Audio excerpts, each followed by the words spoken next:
Maneva na sema PENDREAM TV. PENDREAM TV de osia dem yopo. And directs a reconsideration and fresh third reading ruling that MPs broke their own rules. Accordingly, I respectfully appeal to honorable members to reflect carefully upon the issues raised and to consider in the larger national interest to revisit its decision on the third reading of the bill to permit a reconsideration of the final text of the bill and any amendments thereto. The Speaker is now demanding absolute bipartisanship as both majority and minority prepare for round 2. The committee, having carefully considered the bill, unanimously recommends, unquote, its passage to the House. Unanimously recommends its passage to the House. Neither did the proceedings of that day convey the unanimity nor bipartisan understanding upon which the bill was initially promoted and deliberated upon. Speaker Alban Bagbin has ruled that Parliament broke its own rules to pass the Anti-LGBTQ bill last Friday and is now directing a reconsideration and fresh third reading.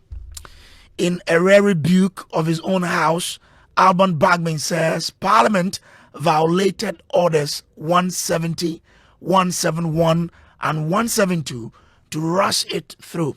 Now, the declaration from the Speaker comes after days of criticism and accusations from the minority over a number of amendments made to the bill, as well as President Mohammed's recent concern over the approval process. Now, yesterday, the President spoke on this matter, but the bill that was passed on Friday now faces a revote. Listen to the Speaker, Alban Bagbin. It is. Although I wasn't the presiding officer that day, as the Speaker, I remain, by virtue of my office, the custodian of the institutional integrity, procedural sanctity, and dignity of Parliament. In that regard, I consider it my duty to draw the attention of the House to certain concerns which have since arisen regarding the manner in which the final stages of the bill were conducted. Honorable members, concerns relating to the application and effect of orders 170, 171, and 172 of the standing orders of the House have been raised. Order 172 requires that amendments agreed to during consideration stage of a bill be captured accurately, appropriately, and incorporated into the bill. Order 173 further provides that at the end of the consideration stage of a bill, the clerk shall cause to be incorporated in the bill the amendments agreed to by the House, where practicable, and make available the amended bill to members before the third reading of the bill. Order 171 provides a further safeguard by permitting a member immediately before third reading to move that the bill passes through a second consideration, either wholly or in respect of a particular part or parts of the bill, or some proposed new clause or new schedule. Order 172 sub Order 1 also states that, and I quote, where a bill has passed through the consideration stage, the third reading shall not be taken until at least one sitting day has elapsed, unquote. Honorable members, while the House possesses the power under Order 3 to suspend any standing order with the leave of the House, it did not do so this time. The purpose underlying Orders 170, 171, and 172 is clear. These provisions exist to ensure that members are afforded a meaningful opportunity to know with certainty the exact text of a bill upon which they are called to take a final legislative decision and to permit adequate reflection before the House finally commits itself to a legislative position. Now, just yesterday, President John Mahama responded to a question about controversy surrounding gay rights in Ghana. He told Chatham House in the UK that he may be compelled to refer the bill to the Attorney General, Council of State, or even Parliament on the basis of the procedural challenges surrounding the passage. Listen to him. Parliament has been considering it, and it was supposed to have been passed last week. There have been a few issues raised.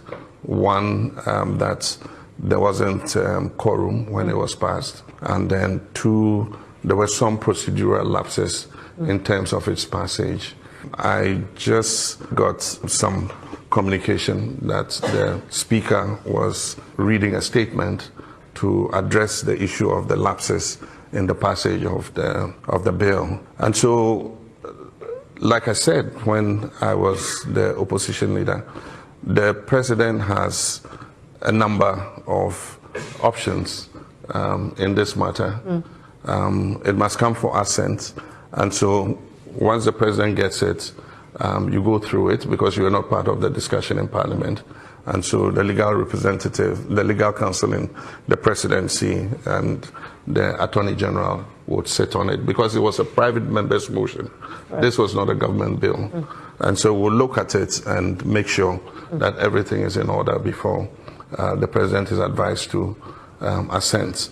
The President has another option if there are some things that he thinks are a problem. He can refer to the Council of State for advice. The Council of State is an advisory body to the President, and so they will take a look at it, and then they will advise the President. And if there are issues, substantial issues that are raised, the President would return the bill to Parliament, indicating exactly what the issues are. And so there's still quite a while to go before that bill becomes law. So that is the precedent there, without whose assent the bill will never become law. He's been speaking on this matter, and today the Speaker also talked about the lack of consensus building around the bill. Let's bring in James Aveji, who is in Parliament for us. James, tell us more about this particular lack of consensus that the Speaker spoke about this morning. Hello, James. Okay, James, I can hear you now. Okay, I was stating that Speaker Alban Bagbin believes that the critical nature of this anti-LGBTQI bill demands that there is a strong bipartisan consensus from both sides of the House. And that action, although demonstrated through the committee's final communication to the House for approval, was not demonstrated in action on the floor of Parliament during the approval process. Of concerns expressed by some honorable members that amendments adopted during the consideration stage did not reflect the position taken by the committee, as stated in the conclusion of the committee's report, to which, and I quote, "The committee, having carefully considered the bill, unanimously recommends," unquote, "its passage to the House." Unanimously recommends its passage to the House. Neither did the proceedings of that day convey the unanimity nor bipartisan understanding upon which the bill was initially promoted and deliberated upon. Whether or not these concerns raised on the floor and the public discourse are ultimately justified is not for the Speaker to determine. There are, however, concerns that go to the heart of parliamentary consensus and the confidence of the people and members in the legislative process. Honorable members, the Human Sexual Rights and Family Values Bill 2025 and its implications on the LGBTQ+ issue is a global concern. Therefore, the eye of the world upon this Parliament, the Parliament of Ghana. What we do here must be able to withstand any legal and constitutional challenges that are sure to come. The bill has from its inception been presented to the nation as a bipartisan legislative initiative. Such bipartisan cooperation represents Parliament at its finest. It demonstrates to the people of Ghana that notwithstanding political differences, members of Parliament are capable of uniting around matters which they consider to be of national importance. So, James, there's a speaker now. What if the final pronouncement, or what was the final pronouncement of the speaker on this bill? Well, Brace, Speaker believes that looking back at all of this and in the interest of protecting the laws of Parliament and upholding the integrity of the House, he is requesting that this bill undergo a reconsideration and another approval process again. I respectfully appeal to honorable members to reflect carefully upon the issues raised and to consider in the larger national interests, the bipartisan character of the bill, the unity of the House and the nation, and the need to maintain the highest standards of procedural integrity to revisit its decision on the third reading of the bill to permit a reconsideration of the final text of the bill and any amendments thereto. Such a course, if adopted by the House, would not be an abandonment of the bill, nor a rejection of its objectives. Rather, it will represent a reaffirmation of Parliament's commitment to due process, fidelity to the Constitution, consensus building, transparency, and legislative certainty. It will ensure that any final decision taken by the House reflects not only the will of Parliament, but also the fullest support of Ghanaians in the law that is ultimately enacted. Honorable members, I remain confident that honorable members will approach this matter with wisdom, patriotism, mutual respect, and a shared commitment to the integrity of our parliamentary democracy and the dignity of this House. With this, I thank you for your attention. But this position of the Speaker is in stark contrast to the impression that the Majority Chief Whip, Roxanne Nelson Dafiamopo, created on PM Express yesterday. Because yesterday, the leadership of Parliament was in a meeting with the Speaker. And according to the Chief Whip, he was happy and surprised even at the passage. Listen to the Chief Whip make this point on PM Express yesterday. I think Speaker's concern was about the ex post facto passage of the bill into law and the propaganda being turned out. You see, the Speaker is saying this matters because perhaps he hasn't been apprised of what happened on Friday.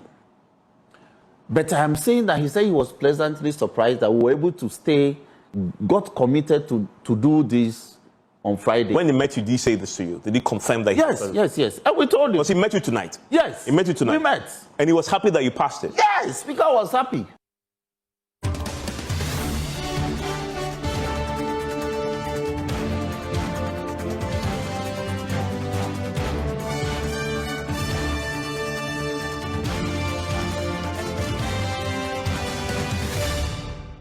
This is a top story brought to you by Telecel, Holy Insecticide Spray and Coil, and Shield Pension Trust. Well, let me bring in Samuel Bing, who is Executive Director of the Parliamentary Network Africa, as well as Martin Pebu, a private legal practitioner. Let me start with you, Samuel Bing, on this. The Speaker said, and I quote, "I call on Parliament to rely on provisions on motions and the convergence of this House to go back on this important and historic bill and reconsider it in the way that is truly bipartisan to, on the convictions and confidence of our people and the initiators of the bill." This is not an order. Do you think this will be adhered to? Yeah, Brace, you're right. It's not an order. He couldn't have ordered that the House went back on the subject matter. because this is an issue that the House had considered. A motion had been moved for the third reading and passage. It had been seconded, the House had voted on. And so, of course, as a speaker, he can only come and appeal to the House to technically rescind its decision to have taken the bill through the third reading stage and passed last Friday. So this was an appeal to Parliament. The question on whether he would have it easy having the House to agree with him is one that is left to be seen. I have heard the majority leader on other platforms just this late afternoon mention his difficulty in being able to accede to the request of Mr. Speaker from the statement that he has heard. And so if the leader of government business or the leader of the House, who leads the majority with the numbers will also be needed for such rescission processes, holds this view, then you know that it may be a long haul. But I know that in conclave, they may have their own way around these matters. But I think, Brace, these conversations must be put within the context of the lawmaking process in the Parliament of Ghana, how a bill becomes a law. And if we situate it within the context of how a bill becomes a law in Ghana, we may be able to see where Parliament should have done better last Friday, so far as these matters are concerned. So, just briefly, just for the purpose of the education of our listeners, this is a private members bill. Private members bills, just like public bills, once they've been admitted by Parliament, they get read in the House. That's called the first reading of Parliament, and then it is referred to a committee of the House. In the case of this bill, it was referred to the Constitutional, Legal and Parliamentary Affairs Committee, with the leadership of the Human Rights Committee joining in. Once the committee seizes custody of the bill, they engage the general public on it through memoranda and through public engagements, etc., etc. The committee presents its report to Parliament. The report of committee to Parliament was just presented last Thursday. Then, of course, the committee's report will be circulating.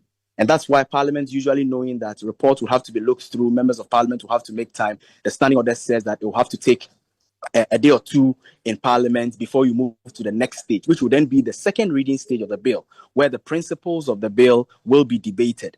Then you take a day or two, and then you move to the consideration stage of the bill, where Parliament now goes through the bill clause by clause and make all the necessary changes. Then, of course, you give yourself a day. In fact, the standing order says that after the clause by clause had been done, Parliament should be able to produce what is called the final version of the bill, as has been corrected or amended, so that members of Parliament can look at the full text of what is now going to be confirmed as the bill so passed by Parliament before the question for the third reading is put. So this is what the standing orders of Parliament provides. However, Parliament has in so many ways found, and they've done this many, many times, they are able to stand down the rules, which of course they are allowed to do, and then they take some of these processes through faster than the rules actually requires. And this is what happened in the case of this particular bill. So on Thursday, the report was laid, it was circulated, second reading, which is debate on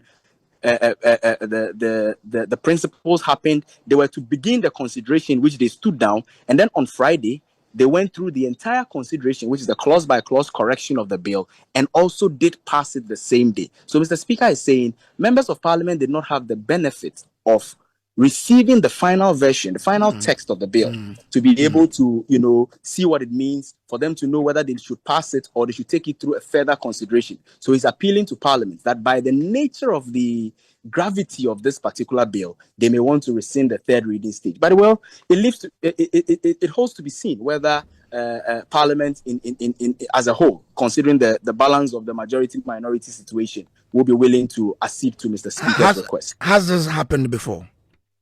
It has happened many times. And you see, okay, I think that this happening should call this particular 9th Parliament to look at how it is treating the lawmaking process in Ghana's Parliament for and on behalf of the people of Ghana. In the year 2025, last year, the first year of this 9th Parliament, of the 39 bills that were passed by Parliament, less than 10% of those bills went through public participation. Proper public participation, calling for memoranda, etc., etc. So the public were left out greatly in the lawmaking process in Parliament last year. And in fact, the trend appears to be continuing, Of course, there were so many bills that were taken through certificate of urgency. And of course, during the certificate of urgency processes, some of these rules are relaxed. So Parliament does that. Remember, Brace, that on the same Friday, the community sentencing bill was passed on the same Friday under the same circumstances. The consideration was done on the same day. The third reading was done on the same day, and the bill passed on that same Friday. I'm wondering why Mr. Speaker is choosing, of course, this one against the community sentencing bill. Of course, Mr. Speaker gave the reason behind it as the sheer national interest around this particular bill. But Parliament does these things all the time. We keep as civil society drawing their attention to it all the time, including publications by us at Parliamentary Network Africa to say, stop relaxing these rules. You have all the time to be able to do this. Ensure proper consultations, ensure engagement, ensure consensus building. They would not listen. Okay. I was even trying to find out whether or not a bill has been passed and then the speaker says reconsider, whether this has happened before or this is a novelty. Well, not to the best of my recollection when it comes to a bill. Okay. Remember that there's been a rescission of a motion to agree to the budget of the nation in the past, where the budget, if you recall, in the 8th Parliament, the budget was passed, and of course, Parliament had to rescind that particular decision, yali. So that has happened in relation to rescinding motions that have been taken through by Parliament. That context can be created. Okay, all right. I'm grateful to you. Let me bring in Martin Pebu. He is a private legal practitioner. Martin, from the foregoing, what's your own reading of what is happening in Parliament, and what is your expectation of what should happen now? Okay, so no, from what is happened, hearing the speaker, etc. Okay, Martin, forgive me, but let me bring in the majority leader, the leader of Ghana's Parliament, and find out what his reactions are. Mr. Ayega, I'm grateful to you for joining us. Now, the speaker is pleading with you to have a reconsideration of the bill if passed. What's your reaction? Well, I mean, my view is that there's really nothing to reconsider. We promised Ghanaians that we will pass a law prohibiting LGBTQ. We will pass a law prohibiting the promotion of LGBTQ. We will pass a law that does not allow us to recognize marriage by people of the same gender. And we will pass a law punishing people who are luring children into the practice, and also punish those who are financing and sponsoring their promotion. Those are the key commitments that we made to the Ghanaian public. And if you take the bill, all those are clearly stated. They are defined as offenses, and nobody will go scot-free if caught engaged in any of these things. Now, when my friends in the NPP raised the issue when we were considering Clause 9, it was just a pretext to try and then, create there's something wrong with the bill. They did not believe that the NDC will pass such a bill. And so they are hoping that NDC doesn't pass the bill. Then as we approach elections, they will now tell Ghanaians that NDC deceived them, and even with our numbers in Parliament, we have not passed the bill when we promised Ghanaians. Well, Mr. Ayega, but the issues are being raised about the processes, that after the third reading, nothing wrong with the process. In fact, go and check. Go and check the process. If you take the votes and proceedings of Friday, you will see that what we normally do, which is a motion to abridge time, was moved, admitted by the speaker, seconded, and voted on to abridge the time so that we could take the third reading the same day. We have used that process to pass hundreds of legislation in this country. So if you say that if we take a bill through consideration stage and then we fail to wait for one day before we take the third reading, that bill is a nullity. You will annul so many laws in this country. And the rules allow us that if we want to move fast, we move a motion, a procedural one, to abridge the time. And the motion was moved. But on such an important bill as this one? Well, this is a bill that the day before, go and take the Hansard, the day before, on Thursday, when we're taking the report of the committee, the NPP minority accused me of frustrating the passage of the bill, that I had refused to allow the bill to be taken on the floor, and that they wanted the bill passed on Thursday. Go and check the Hansard. And when I objected to their accusing me of frustrating the passage of the bill, and the Speaker demanded that they should withdraw the statement that I was frustrating the passage of the bill, they refused to withdraw the statement. That was just the day before. The same people today are saying that I have hurriedly passed the bill. So my position to the Speaker is that his concern about consensus, though commendable, the people that I'm dealing with, which is the NP, I can never build consensus with them on this matter because they don't want it passed. So no matter what I say about the content of the bill, they will find a reason why the bill should still be, in Parliament, being tossed left and right, so that when we approach elections, at the numbers, he could have passed it, but he still refused to pass it because he and his party are not committed to passing it. I did what I believe my party promised to do, which is to have it passed. And given that we had the numbers, I had no basis for any further delay. If they had any concerns, they could have taken. In fact, they raised their concerns. When we took the committee's report on their amendments to Clause 9, the committee made 5 recommendations. When we went through one after the other, our side agreed with them that 2 of them should be struck off. And we all came to a conclusion. And in fact, there was even one member on their side who said he was on the committee and they had agreed on those proposals, even though we even conceded and said, fine, let's strike off these 2 that you have issues with.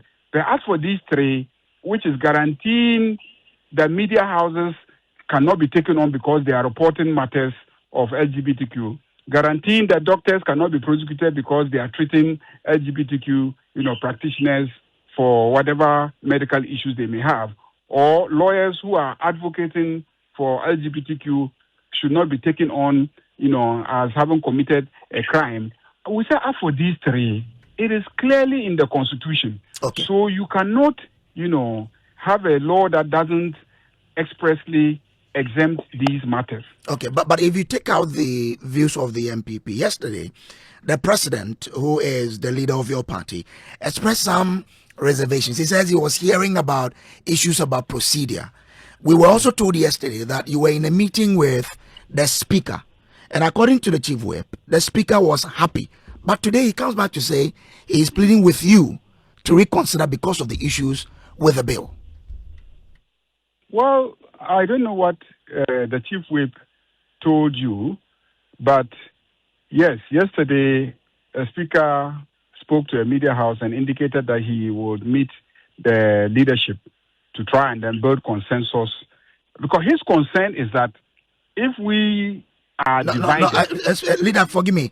We were told yesterday there was a meeting between the speaker and leadership. I'm going to report on that meeting. Okay. Yes, and I'm saying that at that meeting, Speaker said he was concerned because this is a bipartisan bill.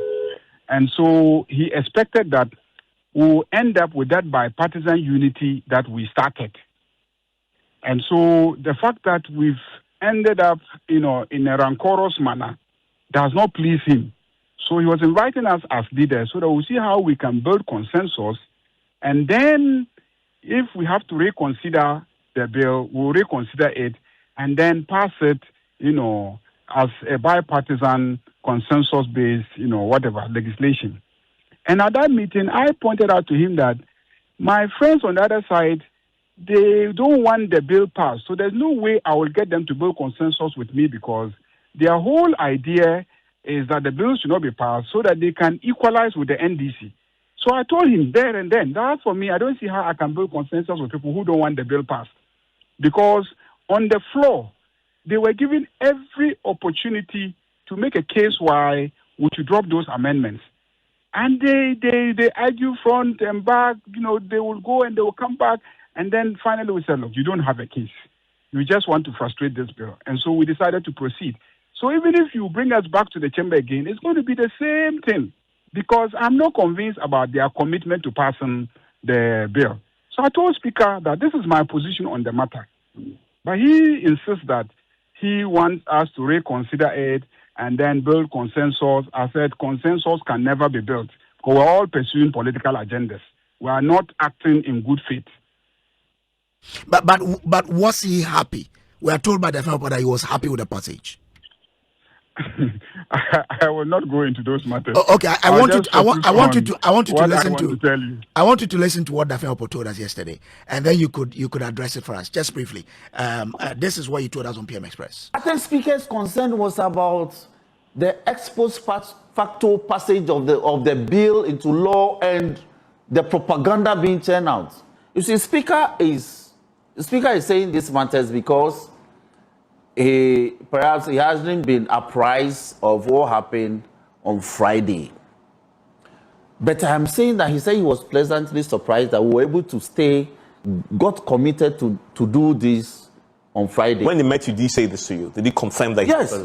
And we told him. Because he met you tonight? Yes. He met you tonight? We met. And he was happy that you passed it? Yes, Speaker was happy. So leader, this was your chief whip yesterday telling us on PM Express there. Was this the case?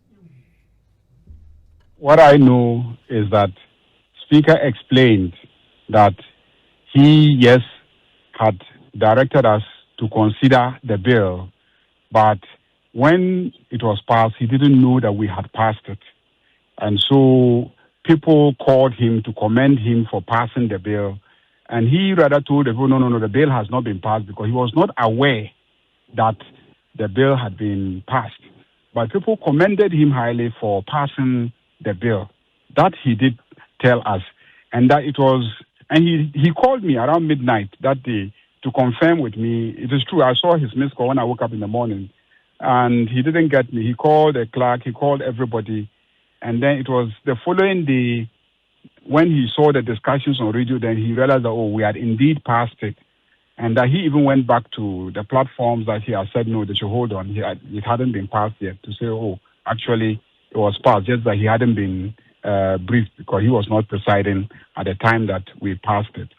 So he said those things and even said, some senior religious officers were even in his office commending him highly for passing it and etc. But his concern is with the implementation, that if among us there's no consensus, it might affect the implementation of the law. That's why he wants us to find a way out and build consensus, because the bill started as a bipartisan bill. So he didn't want a passage that looks divided and rancorous. So that, yes, I'm not sure he is displeased that the bill has been passed. His concern is the lack of consensus that, he sees at the end of the process. Okay. And I, again, let me repeat myself, told him that whilst his concerns were legitimate and, commendable, so far as I was concerned, the MPP did not want consensus. So no matter how hard he tries, he will not be able to build consensus among us to pass this bill. So we have to pass it the way it was passed. So you won't adhere to his plea to you? Well, I'm not convinced that there's anything wrong with the bill. So if anybody takes the bill clause by clause and convince me that there's a problem with the bill, in good conscience, I will probably figure out how we can, claw back whatever we have done and then fix those issues. Now, if you listen to the NPP, all they are saying is that the bill that was foisted on Akufo-Addo was more draconian. Hence, the refusal of Akufo-Addo to assent to it. Well, the bill that is being presented to I'll let us President get Dramani Mahama is watered down. I'll let us so get there. they believe that John Dramani Mahama will sign that, and then Akufo-Addo will be put in a bad light. So you can see that it is political. It's nothing about whether what was produced by Parliament was good or bad. Well, but the president himself is also raising procedural issues. He says he's headed about procedure and all of that, and he's going to take consultations to decide what to do. If the president himself, who is the leader of your party and not an MPP person, is raising these issues, will he convince you? Does that convince you to say maybe we need to take a real look at what we did? No, after the president, he wasn't in the country. He was, in the UK at a program. He was asked a question. I had not briefed him yet that we have passed the bill. Nobody had briefed him that the bill had been passed. So he was asked a question, and then, he gave the answer that he gave. As for whether or not he will assent to it, it is a question of whether Parliament will transmit it to him or not. He has told Ghanaians that if Parliament transmits it to me, I will sign. So if we transmit it to him and he reads it and he has issues, and that is the issue we had with President Akufo-Addo. We said, Mr. President, the Constitution doesn't say that any bill that is brought to you must automatically sign. The Constitution says that if a bill is brought to you and you have disagreement in relation to any provisions of the bill, you should refer it back to us with your opinion on the parts that you have disagreements with, or you give it to the Council of State for them to advise you. So that is a window open to any president, including President John Dramani Mahama. It is within his right. All right. If the bill gets to him, for him to say, Parliament, I have disagreement with Clause 2 or Clause 3. Please reconsider it. If it comes to us and we look at it and we are all convinced that, he's right, we'll change it. Okay. If we say, no, there's nothing wrong with it, that's how we want it, and we marshal our 2/3, he has to sign it. Okay, do stay with me, leader. Let me bring in the Reverend John Ntimfojo. He's a co-sponsor of this particular bill we are talking about. Reverend, I'm grateful to you for joining. Now, that's the position of the Speaker. Vindicate your position in Parliament, you and your members. Very much so. The decision taken by Speaker is very sound, and for once, everyone who is elected as a member of Parliament, when it comes to making laws, I can hear you, must be minded that we are making laws for the people of Ghana. We are not making laws for MPP. We are not making laws for NDC. And in particular, the Human Sexual Rights and Family Values Bill is a bill that every parliamentarian must be minded to enact it in a manner that is not partisan, in a manner that looks at the aspirations of the overwhelming majority of Ghanaians, not through partisan considerations. And so if anyone is approaching it that way, and you want to pass a bill that represents the aspirations of the people, and then you go through it, and very bizarre provisions are smuggled in, and procedural issues are also in breach, and the very president, His Excellency, the President of the Republic, has had cause to concede to these concerns and has even admitted them.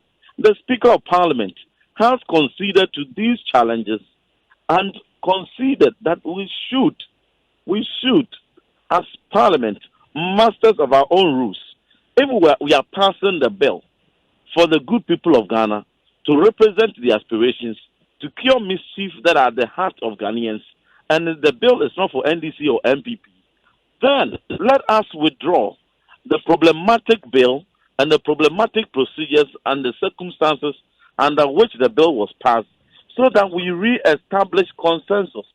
We have established consensus on this same bill before in 2024. So let us withdraw the bill. Let us sit down and engage. And then with all stakeholders, we didn't do this bill in isolation. The Christian Council, the communal bodies, the Islamic Council, the traditional rulers, and many myriads of opinions that we considered. Let us re-establish consensus, because there are too many concerns that have come from all these stakeholders.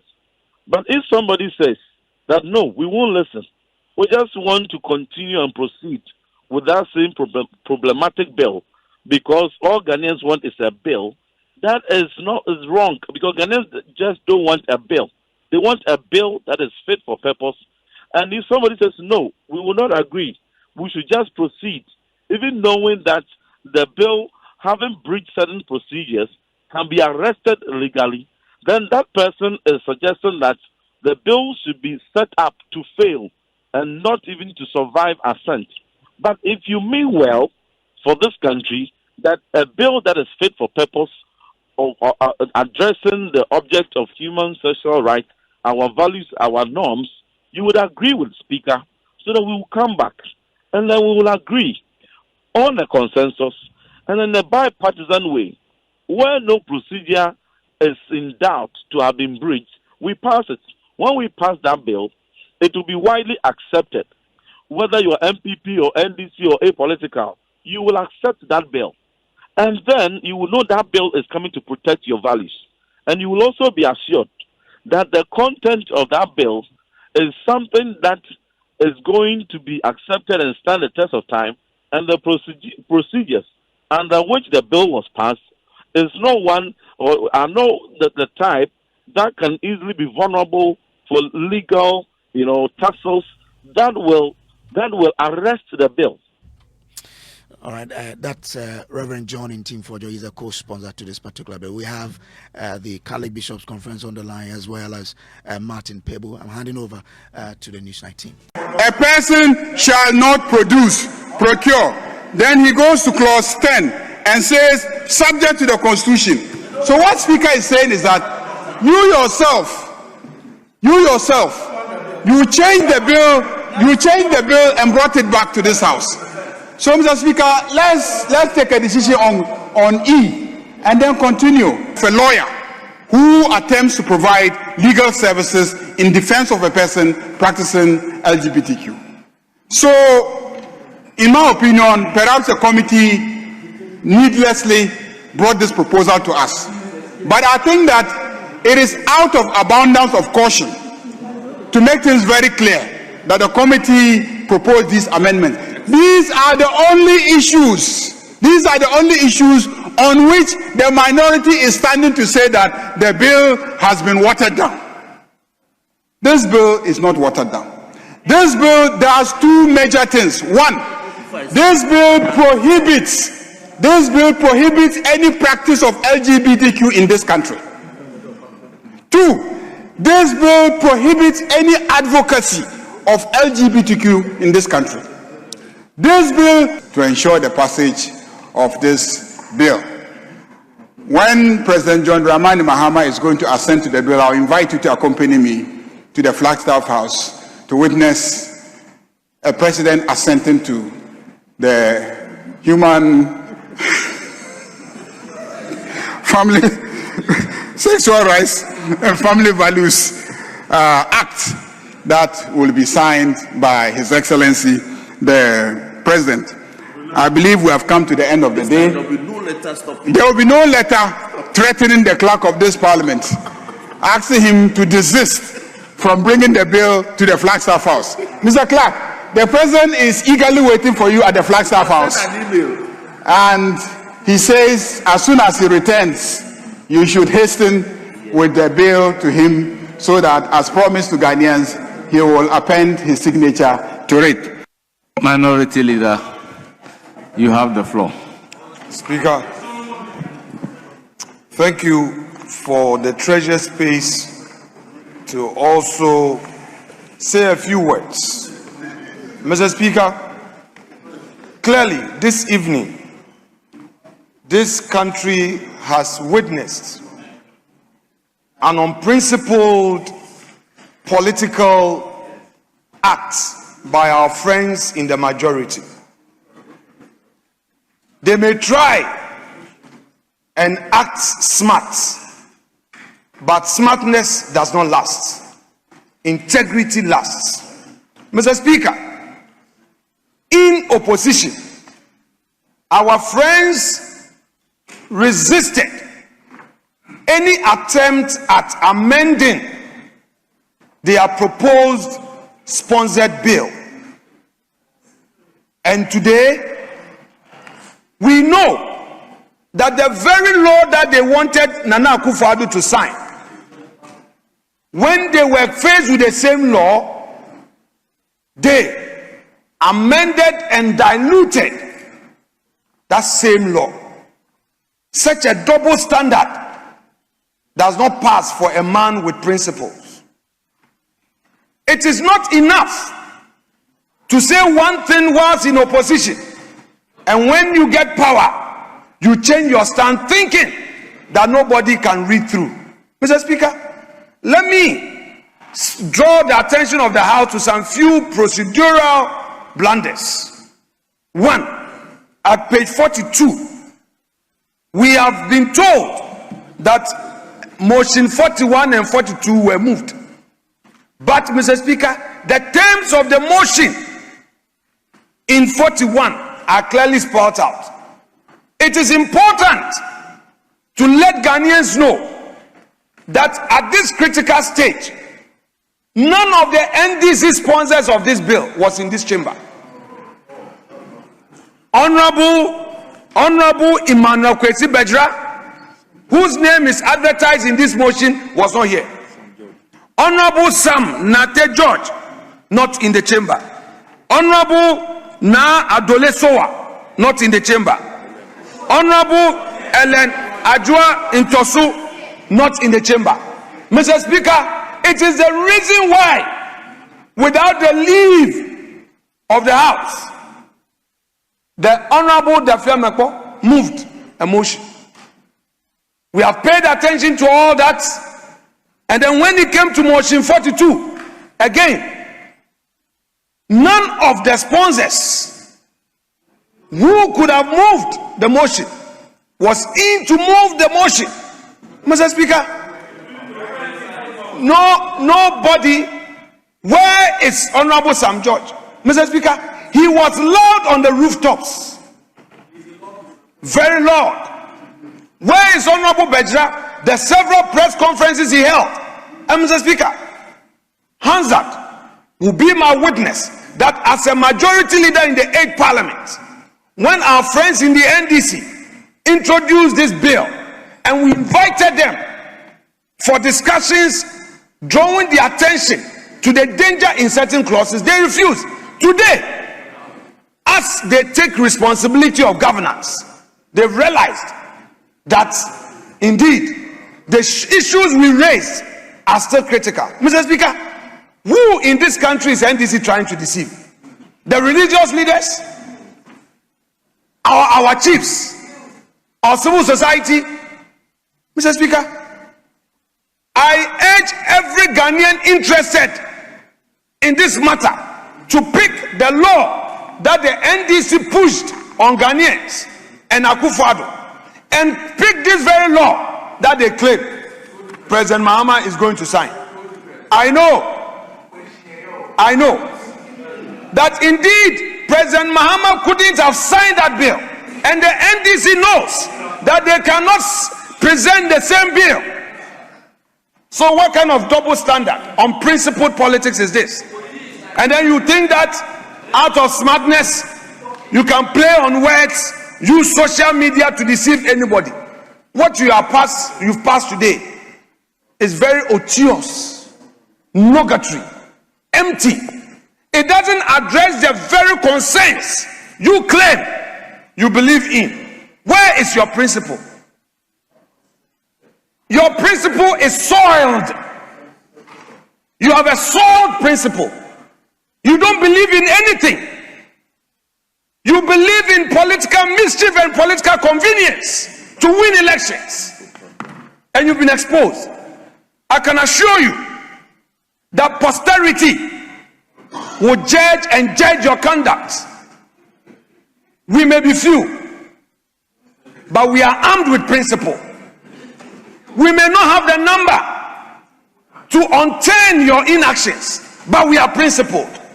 Mr. Speaker, let us build a country, whether you are in opposition or in government, let us have some values. Our friends do not have it. Our friends do not have it. But you know, there is a time for everything. There is a time for everything. someday, you would be exposed like the way you tried to introduce e-levy in the dead of night. Like the way you tried to introduce 0.75% charges on Momo charges when you even refused to come to parliament. When you were in opposition, you campaigned against e-levy. You came here to say you are repealing e-levy. Then you tried to use an institution which is a subsidiary of Bank of Ghana to reintroduce e-levy. So after all, you also need a revenue. After all, you need a revenue. You came and then you said you are repealing e-levy, yet you imposed Dumso levy on Ghanaians. You came, electricity tariffs have gone up by 28%. You came, water tariffs 19%. You said women banking. You have not done anything on that. You said you are going to create one job, 3 shifts, nothing. Even you, the MPs, you are shouting. You are not having a bite at the cherry. So, Mr. Speaker, our friends are friends of double standard. You say one thing and do another. You promise those who have lost their investments, you are going to pay all of them. Those who have lost their investment, you said family and friends is bad. That is what you said in opposition. Today we know what is happening at Gold Board. You know it. You spoke against Galamsey. This is NDC. But you know what? We stay late into the night to work on the bills. So, Speaker, I think those are the issues that have been raised, and I urge colleagues to adopt the report.